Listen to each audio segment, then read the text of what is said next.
Hey y'all, come look at this. मेरा सवाल आपसे यही था कि क्या देश में हिंदू बट रहा है?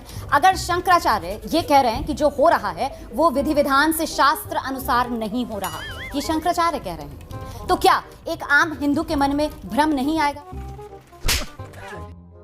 जो लोग ये बात कह रहे हैं, तो अगर आप देखें तो स्वामी निश्चलानंद जी का तो वो भी वीडियो अवेलेबल है जिसमें वो कह रहे हैं कि मैं इस बात के लिए, उनका वर्ड है कि मोदी की तारीफ करता हूं कि वो सनातनी हिंदू हैं, वहां पर जा तो रहे हैं अयोध्या में, अगर वो सेकुलर के चक्कर में पड़ जाते तो अयोध्या जाते ही नहीं। मगर क्यों? नहीं, मगर एक बात आपने बहुत सही कही, हिंदुओं में जो बट रहा है, तो इस मामले में जो राजनीति है वो बहुत साफ है। देखिए, एक समुदाय को तो जोड़ के रखना है। अच्छा। और कहां तक जोड़ के रखना है? फिलिस्तीन और हमास तक। और दूसरे को तोड़ के रखना है। कैसे तोड़ के रखना है? उत्तर दक्षिण में, हिंदी गैर हिंदी में, तमिल हिंदी में, अगले अगड़े पिछड़े में, दलित सवर्ण में। तो राजनीतिक मैसेज बहुत पक्का है, 20% अपना है, 80 में टुकड़े करना है। ठीक, जोर जोर से बोल के लोगों को स्कीमें बता दे।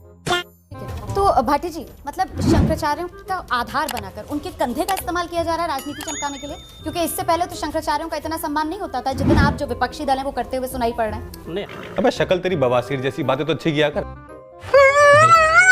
हम तो धार्मिक कार्यों में बोलते ही नहीं, ठीक है, और धार्मिक कार्यों में हस्तक्षेप करते नहीं। हम शुद्ध राजनीतिक आदमी हैं, हमें बोलने का अधिकार भी नहीं है। हाँ। अब शंकराचार्य क्या कह रहे हैं और उनकी बात को कितना महत्व देते हैं, ना सोचना चाहिए। अब लेकिन देश का माहौल क्या है रोमाना जी, कि शंकराचार्य को कोई नहीं पूछ रहा, अब डंकाचार्य की चल रही है जो चल रही है। अब जो डंकाचार्य कहते हैं वो सही है, जिनका डंका बज रहा है पूरी दुनिया में वो डंकाचार्य। अब बांटने की उसकी बात आपने की, राजनीतिक आदमी ने तो किसी ने नहीं कहा। जो अपने ये हैं चंपत राय जी, ट्रस्ट के जिम्मेदार आदमी हैं, उनके आप बयान सुनिए, पिछले एक हफ्ता के 2-3 बयान सुनिए। पहला तो उन्होंने कहा ये राम मंदिर सबका नहीं है, ये रामानंदी संप्रदाय का मंदिर है। ये तो लेटेस्ट न्यूज़ है। दूसरा बयान उन्होंने कहा मोदी जी विष्णु के अवतार हैं। कुछ भी धर्म की गरिमा तो यही लोग गिरा रहे हैं। अगर एक राजनीतिक व्यक्ति पे तो आरोप भी लगते हैं, विरोध भी होता है, नारे भी लगते हैं उसके खिलाफ। कोई चोर कहेगा, कोई डकैत कहेगा। इंदिरा गांधी के लिए नारे लगते थे, खा गई चीनी पी गई तेल, ये देखो इंदिरा के खेल। बड़ा हरामी हो बेटा। एक बात उन्होंने और कही, हाँ। जो राम मंदिर के कपाट बने हैं उसकी कीमत है 7 करोड़ रुपए, और वो मीडिया के सामने कह रहे हैं, वो रिकॉर्डेड है, वो सारे आपने वीडियो देखी होगी। अरे यूपी की हालत तो बहुत खराब है, यहाँ तो लोग थोड़े से पैसों के लिए आदमी को मार देते हैं, किसी दिन पुजारी की गर्दन काट के गेट उठा ले जाएंगे।